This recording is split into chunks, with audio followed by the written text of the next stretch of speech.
Yang mana naglagay ito? Yang mana naglagay ito?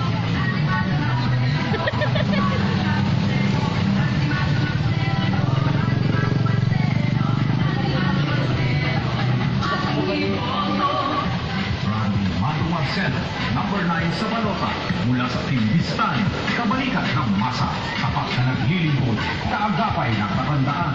Number 9, Randy Mando Marcelo, isulong muli sa konseho. Randy Mando Marcelo, ang ambulansya ng bayan, paglilingkod na may pag-aalay ng sarili. Randy Mando Marcelo, tinig ng bawat kabataang Plagileño. Randy Mando Marcelo, isulong muli sa konseho.